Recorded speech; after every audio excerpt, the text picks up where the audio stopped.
John Mercer looked out the large window of the Earth Embassy on planet Solforia. The three suns were setting, painting the alien sky in bright purple and orange. Even after 2 years of working as a diplomatic aide here, the sight still amazed him. He turned away from the window and checked his tablet. The trade meeting with the Grozik delegation would start in 10 minutes. John straightened his blue uniform and walked down the long hallway to the meeting room. Ambassador Kelly waved him over as he entered. "John, I need you to take notes today. The Grozik are very particular about having records of everything." "Yes, ma'am," John said, taking his seat at the corner of the large oval table. The Grozik arrived exactly on time, as they always did. They were tall beings with gray skin and 4 arms. Their faces had no nose, just breathing slits, and their 3 eyes blinked in different patterns. John had learned this was how they expressed emotions. "Greetings, Earth representatives," said the lead Grozik, Delegate Zor.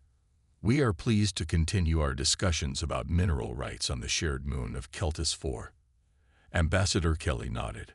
"Thank you for meeting with us. We believe we have a proposal that will benefit both our peoples." As the meeting went on, John took careful notes. The room was tense. These negotiations had been going on for months. Earth needed the rare minerals on Keltis 4 to power their new fleet of ships. During a particularly difficult moment, Ambassador Kelly made a small joke to ease the tension. It wasn't even very funny. Something about how they'd been talking so long that one of Solforia's suns had probably gone supernova by now. John couldn't help it. He smiled and let out a small laugh. The reaction was immediate. All 3 Grozik delegates pushed back from the table. Their eye blinking became rapid and uneven. "What is that facial expression?" demanded Delegate Zor, pointing at John. "Is this some form of aggression?" John froze, his smile dropping instantly. Ambassador Kelly stepped in smoothly. "I apologize for my aide. He was simply expressing appreciation for my attempt at humor. It's called a smile. It's a natural human expression." The Grozik huddled together, speaking in low tones in their clicking language. Finally, Delegate Zor turned back. "We have seen this before from humans, showing teeth and making strange noises. It is disturbing. Please control your facial movements during official meetings." The remainder of the meeting was stiff and uncomfortable. When it finally ended, Ambassador Kelly pulled John aside. "That was close," she said. "I forgot you're new to the Grozik. They interpret smiles as a threat display. Many species do." John was confused. "But smiling is so normal for us. How can it be threatening?" "Think about it from their perspective. Suddenly showing teeth and making loud noises. Most predators in the galaxy bare their teeth before attacking." She shook her head. "Humans are actually unique in using smiles to show happiness. No other known species does that." Over the next few weeks, John began noticing how aliens reacted to human expressions. Some species seemed fascinated by smiles. Others were clearly frightened. The more he observed, the more John realized this was a major cultural difference. One evening, John was reviewing data in the embassy's research wing when Dr. Ben Harris, the embassy's xenobiologist, sat down beside him. "Studying up on alien facial expressions?" Dr. Harris asked, noticing John's screen. "Yes, I caused a diplomatic incident by smiling at the wrong time," John admitted. Dr. Harris nodded. "It's a bigger deal than most humans realize. Our ability to smile and laugh is completely unique in the galaxy. Some species find it charming, others terrifying." He lowered his voice. "And between you and me, I think some species are jealous." "Jealous? Of laughing? Of the emotional range it represents?" Dr. Harris's eyes lit up with excitement. "Think about it. Humans might be newcomers to galactic society, but we've got something no one else has." John looked back at the images on his screen. Humans smiling, laughing, grinning. Such simple expressions that he had always taken for granted. He had no idea just how important those expressions would soon become. Dr. Olivia Grant stared at the lab results on her screen. For the 5th time, The data showed the same thing. She pushed her red hair out of her eyes and called her assistant. "Joe, can you double-check these brain scans? I want to be absolutely sure." Joe nodded and took the tablet from her. Dr. Grant had been studying how different alien species express emotions for the past 7 years. Her lab at the Confederation Science Academy was filled with brain scans and facial mapping data from over 30 different species. "The results are the same, Doctor," Joe said after a few minutes. "Humans are the only ones who show happiness by lifting the corners of their mouths and showing teeth." Dr. Grant wasn't surprised, but now she had solid scientific proof. While other species had their own ways of showing joy. The cell vibrated their antennas. The cord changed skin color. None of them smiled. "What about laughter?" she asked. "Any matches there?" Joe shook his head. "Nothing close. Some species make sounds when happy, but the combination of facial expression and sound is uniquely human." Dr. Grant was writing notes when her tablet buzzed with an urgent message. It was from Fleet Admiral Sam Martins of the Earth Defense Force. He wanted to meet her right away. An hour later, Dr. Grant sat in the Admiral's office on the Earth military base. Admiral Martinez was a serious man with gray at his temples and a straight posture from 30 years of military service. "Thank you for coming so quickly, Dr. Grant," he said. "I've been reading your research on species-specific emotional expressions. May I ask why the military is interested in my work?" Dr. Grant asked. The Admiral touched his screen, and a star map appeared on the wall. Several areas were marked in red. "The Varkan Empire has been pushing into these sectors," he explained. "They've been attacking Confederation outposts for the past month." Dr. Grant frowned. Everyone knew about the Varkan. They were aggressive, with a warrior culture that valued conquest. They had 4 eyes and tough, leathery skin. They had joined the Confederation 50 years ago, but always caused trouble. "What does this have to do with my research?" she asked. Admiral Martinez pulled up a video. This was recorded 3 days ago at Harper's Colony when a Varkan scout ship landed. The video showed a human family having a picnic outside their dome home. When the Varkan soldiers approached, the youngest child began to laugh at something. Instantly, the Varkan soldiers backed away. One even dropped its weapon. They quickly returned to their ship and left. "Now watch this one," the Admiral said, playing another video. This time, it showed a group of miners on an asteroid belt. When Varkan ships approached, the miners were telling jokes to pass the time. Their laughter seemed to cause confusion in the Varkan communication channels. The attack was called off.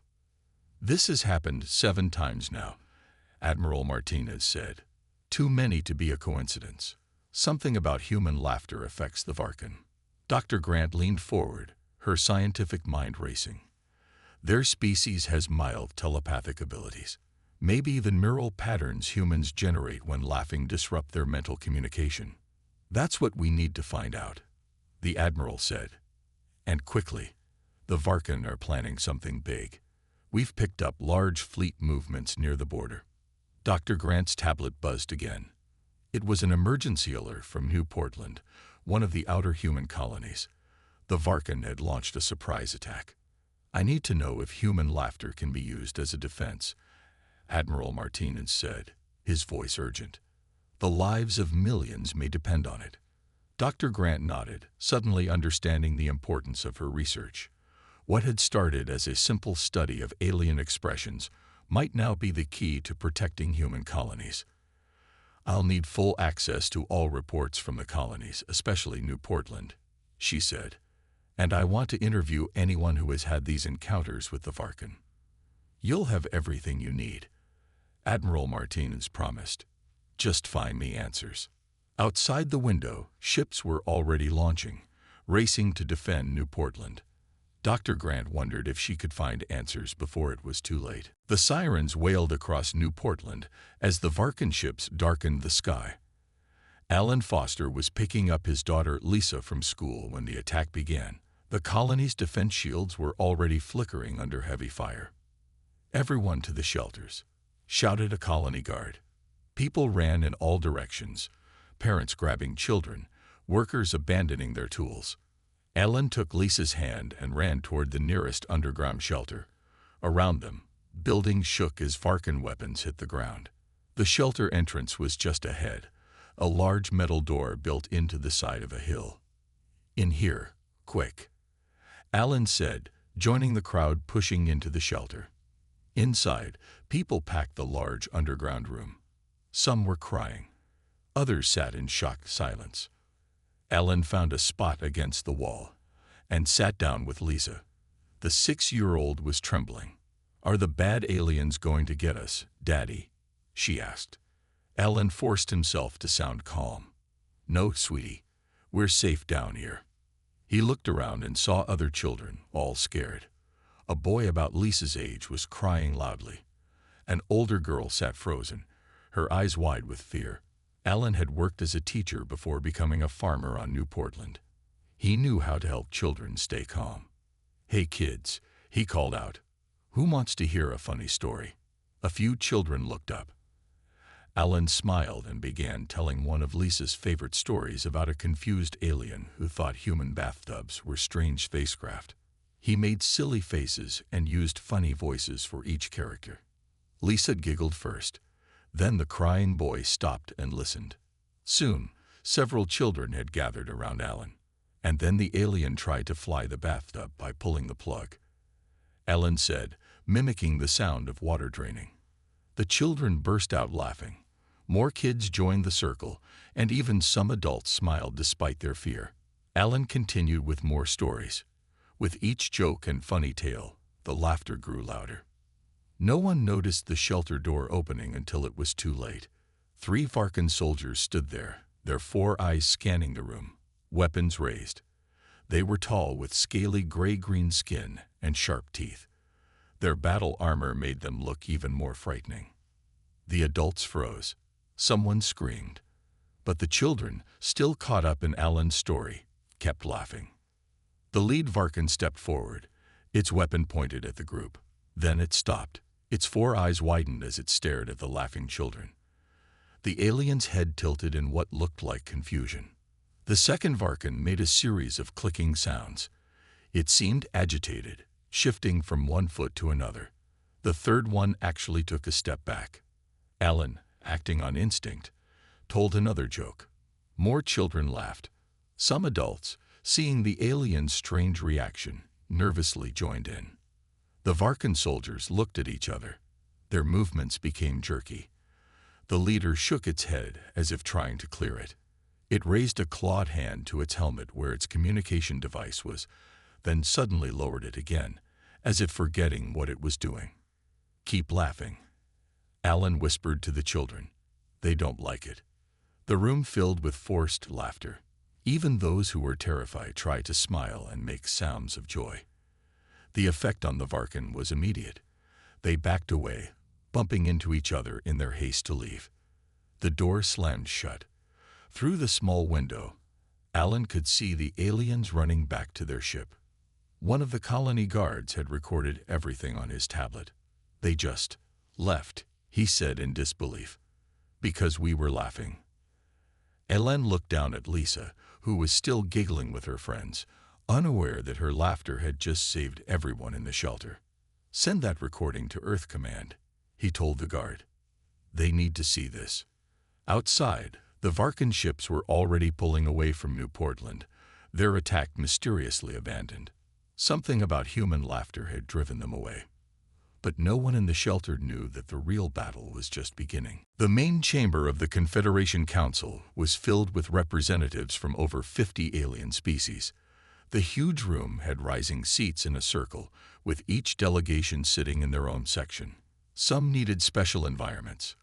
The water tank for the fish-like aquarii, the high-gravity section for the heavy-bodied Dron. In the center of the room, Dr. Olivia Grant stood next to Ambassador Kelly. They were about to present their findings about the Varkan retreat from New Portland. "The Council will now hear from Earth," announced the Council leader, a tall blue-skinned Thraxi. Ambassador Kelly stepped forward. "Honored representatives, 3 days ago, the The Varkan Empire attacked our colony on New Portland. But something unusual happened during that attack. She played the video from the shelter, showing the Varkan soldiers retreating when faced with laughing humans. The council chamber filled with murmurs and clicks and whistles, the sounds of many species talking at once. Dr. Grant will explain what we believe happened, Ambassador Kelly said. Dr. Grant took a deep breath. My research shows that humans are the only species in the Confederation who show happiness by smiling and laughing. When the Varkan encountered this expression, they retreated. From the Varkan section came an angry voice. This is a lie. Our soldiers do not fear human facial movements. The Varkan delegate, General Kraz, stood up. His 4 eyes glared at Dr. Grant. We have multiple recordings showing the same reaction. Dr. Grant replied calmly. And we now have a scientific explanation. She nodded to her assistant, who displayed brain scans on the large screens. These show human brain activity during laughter. This pattern creates a subtle energy field that disrupts Varkan telepathic abilities. More murmurs filled the room. Everyone knew the Varkan used telepathy to coordinate during battles. Dr. Peter Kim at the Earth Science Academy discovered this interaction. Dr. Grant continued. Human laughter essentially creates mental static for Varkan minds. Admiral Martinez, sitting with the Earth delegation, stood up. We propose using this discovery to create a defense system. We could record human laughter and use it too. This is an outrage, General Kraz shouted. You plan to weaponize facial expressions. This violates the Confederation Charter on Psychological Warfare. The council leader raised his hand for silence. Is Earth proposing to use this as a weapon? Ambassador Kelly quickly stepped in. No, we suggest it as a defensive measure only, to protect our colonies. Councillor Ella Wright, the main human representative, moved to the center of the room. As humans, we do not view our smiles as weapons. They are natural expressions of joy. But we recognize that they may cause discomfort to the Varkan people. She looked around the chamber. We propose a compromise. Humans will maintain neutral facial expressions during official meetings with Varkan representatives. In return, we ask that the Varkan Empire withdraw from human border territories. The council fell silent, considering this offer. General Kraz laughed harshly. You think we will retreat because of your faces. The Varkan Empire does not bow to such tricks. Dr. Grant watched the general's reaction carefully. Despite his words, she could see fear in his 4 eyes. The Varkan were definitely affected by human laughter, whether they admitted it or not. After hours of debate, the council voted. The majority agreed that weaponizing human expressions would be unethical. Humans would be asked to maintain straight faces during official meetings as a sign of respect. But the Varkan refused to agree to withdraw from human territories. As they left the council chamber, Admiral Martinez walked beside Dr. Grant. This isn't over, he said quietly. The Varkan are planning something. Our intelligence suggests they've been working on biological research. What kind of research? Dr. Grant asked. We don't know yet, but I don't like it. He looked troubled. Keep studying this connection. We may need your research sooner than we think. Dr. Grant nodded, but her mind was racing with worry. If the Varkan truly feared human laughter, what might they do to stop it? Captain Laura Bell of the medical ship Hope stood in the isolation ward, watching the patient through the glass. The woman on the bed had been a teacher on the Colony World Harvest Moon. 3 days ago, she had suddenly lost the ability to smile. How many cases are we tracking now? Laura asked the ship's doctor. 57 confirmed on Harvest Moon. Dr. Frank Wilson replied. But we're getting reports from New Portland and Gateway Station too. The numbers are growing. Laura frowned. In the 2 weeks since the Confederation Council meeting, a strange illness had appeared in the outer human colonies. Victims first complained of tingling in their face. Within days, they lost the ability to move the muscles used for smiling. Soon after, they couldn't laugh. Is it contagious? Laura asked. Dr. Wilson shook his head. Not in the usual way. We found no virus or bacteria, but something is targeting the specific neural pathways humans use for smiling and laughter.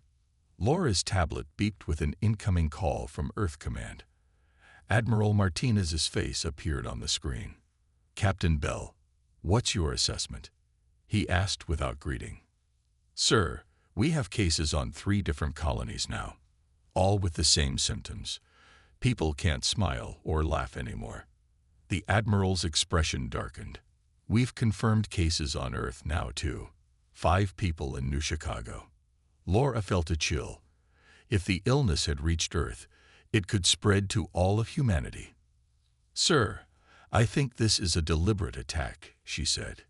"It's too specific to be natural. Something is targeting the very thing that makes us unique." Admiral Martinez nodded. "I agree. I sent a team to collect samples near the Varkan border. They found traces of artificial nanobots in the air. They're programmed to target human neural pathways." "The Varkan?" Laura asked, though she already knew the answer. "Almost certainly. They denied it in the council meeting this morning. Said they have no knowledge of any bioweapon." Laura looked back at the patient. The woman stared at the ceiling, her face completely empty of expression. "How are the patients mentally?" the Admiral asked. "Not good," Laura admitted. "Without the ability to express joy, they're falling into depression. It's like a part of their humanity has been stolen." "Keep me updated on any new developments," Admiral Martinez said. "Earth has filed a formal complaint with the Confederation, but they're moving too slowly. This could be an extinction-level attack." After the call ended, Laura walked to the research lab where her team was studying blood samples from the patients. "Any progress?" she asked. Dr. Carlos Ramirez looked up from his microscope. "We've identified the nanobots. They're incredibly advanced. They target the specific neurons that control the facial muscles used for smiling. Then they rewire the connections." "Can you stop them?" Laura asked. "Not yet. We need to understand how they work first." Laura's tablet beeped again. This time, it was Dr. Olivia Grant from Earth. "Captain Bell, we've been analyzing the spread pattern of the disease," Dr. Grant said.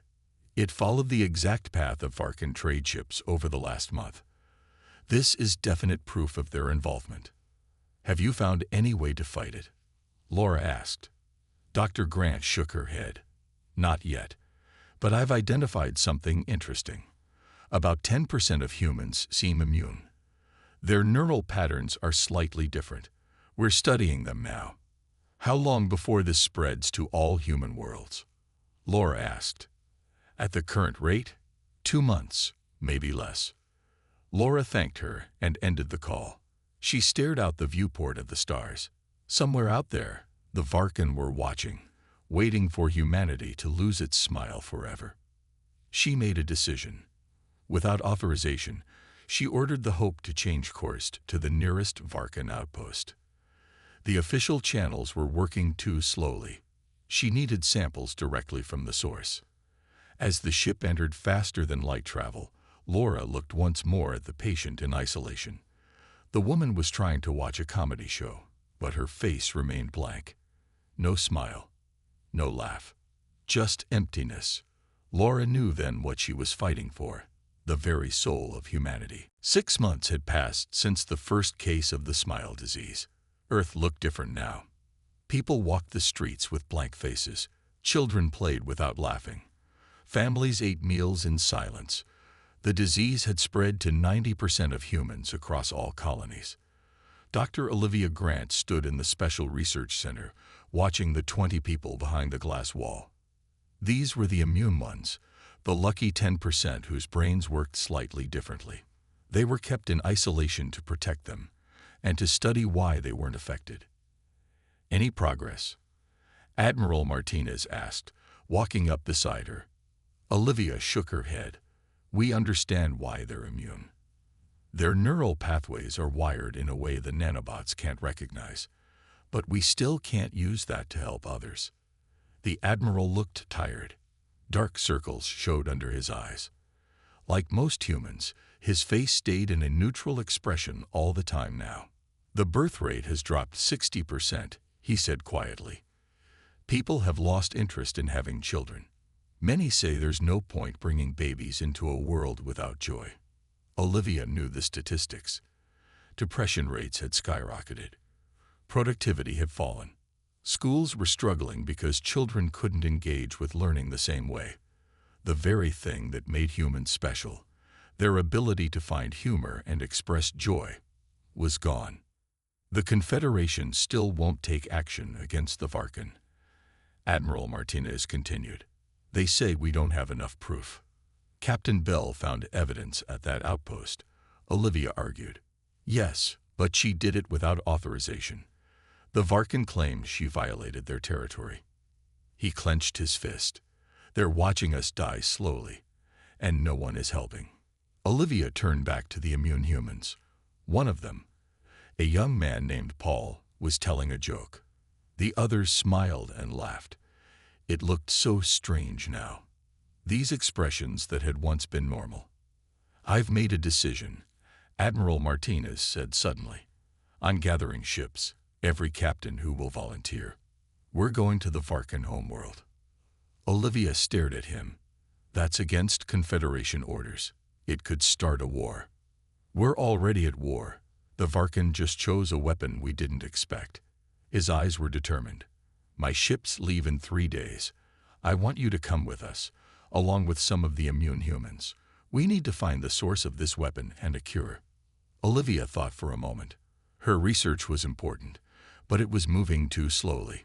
Maybe seeing the Varkan technology firsthand would help. "I'll come," she agreed. "But what exactly is your plan?" "Captain Bell found information suggesting the main research facility is on the Varkan homeworld.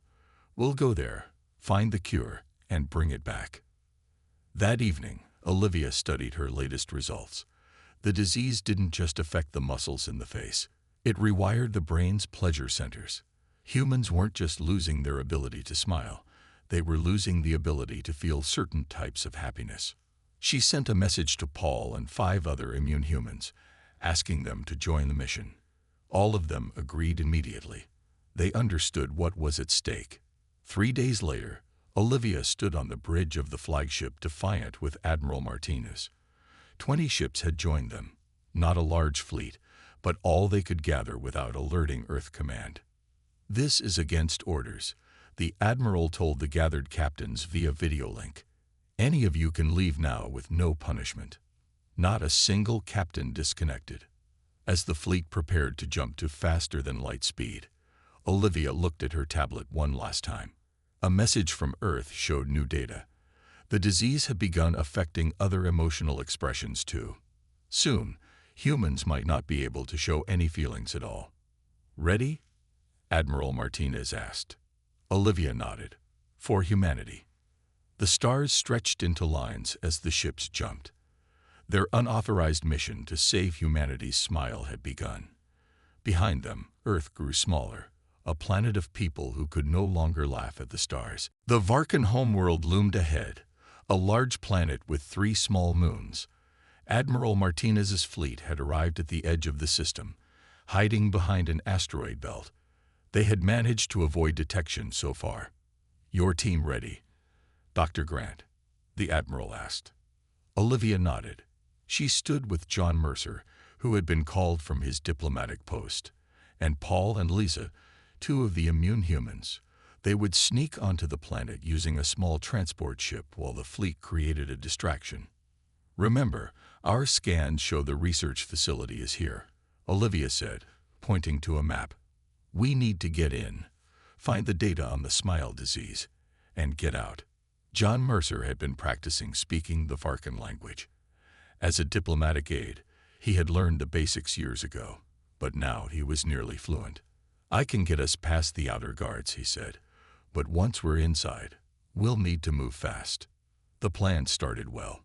As soon as the human fleet began its attack on the Varkan defense platforms, alarms sounded across the planet. Many guards left the research facility to respond. This gave Olivia's team the chance to land their small ship in the hills nearby. John led them toward the facility, all of them wearing stolen Varkan worker clothes. "Keep your heads down," John whispered. "And remember, no smiling." For Paul and Lisa, this was hard. They were used to expressing their feelings freely, but they understood the danger. At the facility entrance, John spoke to the guards in the Varkan language. His face stayed blank as he explained they were workers returning from an outer building. The guards let them pass. Inside, they followed the map they had made from Captain Bell's information. The hallways were mostly empty, with the attack drawing away many workers. "This way," Olivia said, checking her scanner. "I'm picking up the same energy signature as the nanobots from the Smile disease." They found the main lab and slipped inside. The room was huge, filled with strange equipment. On large screens, they could see human brain scans. In tanks along the walls, something floated in green liquid. "Those are the nanobots," Olivia said, scanning the tanks. "Millions of them, ready to be released." John went to a computer and began downloading files. "This is it," he said. "Everything about the disease.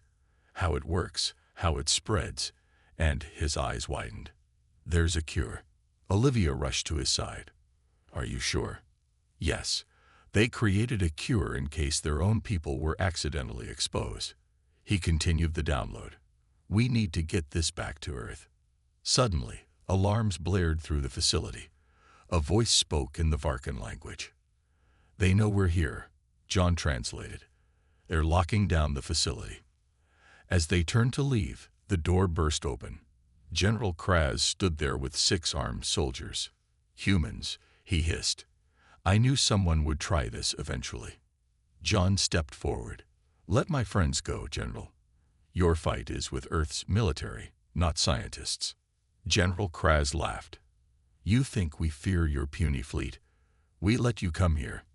Now we will capture some of the immune ones for our research." His soldiers aimed their weapons at Paul and Lisa.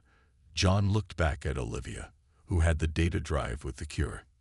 "Get them out," he said quietly. "I'll hold these ones off." Before Olivia could stop him, John turned to the general and did something no human had done in a Varkan's presence for months. He smiled. It was a big, wide, joyful smile that showed all his teeth. Then he began to laugh. The effect was immediate. The Varkan soldiers stepped back, confused. General Kraz's 4 eyes widened in shock. "Go," John shouted to the others. "Take the back exit." Olivia grabbed Paul and Lisa and ran for the second door. Behind them, she heard John laughing louder, moving toward the Varkan, driving them back with just his smile and laugh. The last thing she saw before the door closed was John, surrounded by Varkan soldiers, but still standing, still smiling, still buying them time to escape with humanity's hope. As they ran for their ship, Olivia clutched the data drive tightly. John's sacrifice would not be in vain. They had the cure. Now they just had to make it back to Earth. 1 year after the mission to the Varkan homeworld, Dr. Olivia Grant stood in Central Park in New York City. Around her, people were smiling again. Children laughed as they played. Couples walked hand in hand, their faces full of joy. The cure had worked. Making the cure had not been easy. Even with the data from the Varkan facility, it had taken months to create enough for everyone. The nanobots had spread so deeply through human brains that removing them was difficult. But slowly, city by city, colony by colony, humanity had regained its smile. Olivia sat on a bench beside Admiral Martinez, watching the happy crowds. "I still see his face sometimes," she said quietly. John Mercer, his final smile. The Admiral nodded. "His sacrifice saved us all." The reports say he kept laughing until the end, confusing the Varkan long enough for you to escape. John had become a hero to all humans. His story was taught in schools. A large statue of him now stood outside the Earth Embassy on Salforia, showing him with a gentle smile. The Confederation finally took action. Admiral Martinez said, "The peace treaty with the Varkan requires them to pay for what they did." After Olivia had returned with proof of the Varkan attack, The other species had been shocked. Using biological weapons against another species' emotional expression was considered deeply wrong. The Confederation had imposed heavy sanctions on the Varkan Empire and forced them to sign a peace treaty. "Have you heard about the Mercer Doctrine?" the Admiral asked. Olivia nodded. The Confederation had created new laws, named after John Mercer, protecting the right of all species to their natural expressions. No one could ever again try to take away something so fundamental to another species' identity. "The Varkan are still afraid of us, you know," Admiral Martinez said with a small smile. "Their delegates still flinch when humans laugh in the council meetings. We learned why from their research data," Olivia reminded him. "They have an ancient prophecy about the grinning death that would end their empire. They truly believed our smiles meant we would destroy them someday. Instead, they nearly destroyed us," the Admiral said. "But we survived. We always do." A group of children ran past, playing and laughing loudly. For a moment, Olivia thought of all those months when such sounds had disappeared from human worlds, how empty life had been without joy. Her tablet beeped with a message. It was from Captain Laura Bell, whose ship was now patrolling the border between Confederation and Varkan space. "You should see this," the message said, with a picture attached. Olivia opened it and gasped. It showed a human battleship with a huge painted smile on its hull. According to Laura's message, many ships were now doing the same, painting smiles on their ships as a tribute to John Mercer and a reminder of what humanity had almost lost. "The Varkan will never try something like this again," Admiral Martinez said. "They know now what happens when you try to take a smile from a human."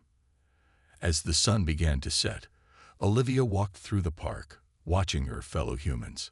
Some had feared that after the cure, people would take their smiles for granted again.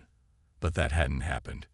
Everyone now understood how precious this simple expression was, how much it defined humanity. 3 years later, when a new threat appeared at the edge of the galaxy, ships from all Confederation species gathered to defend their borders. The human vessels arrived first, each one bearing a painted smile on its hull. The sight became famous throughout the galaxy. The smiling fleet, ready to defend not just humanity, but all species. The day humanity lost their smile became the day the galaxy learned never to underestimate the human spirit. And John Mercer's final smile became the symbol of a truth that echoed across the stars, that some things are worth any sacrifice to protect. The galaxy would never forget.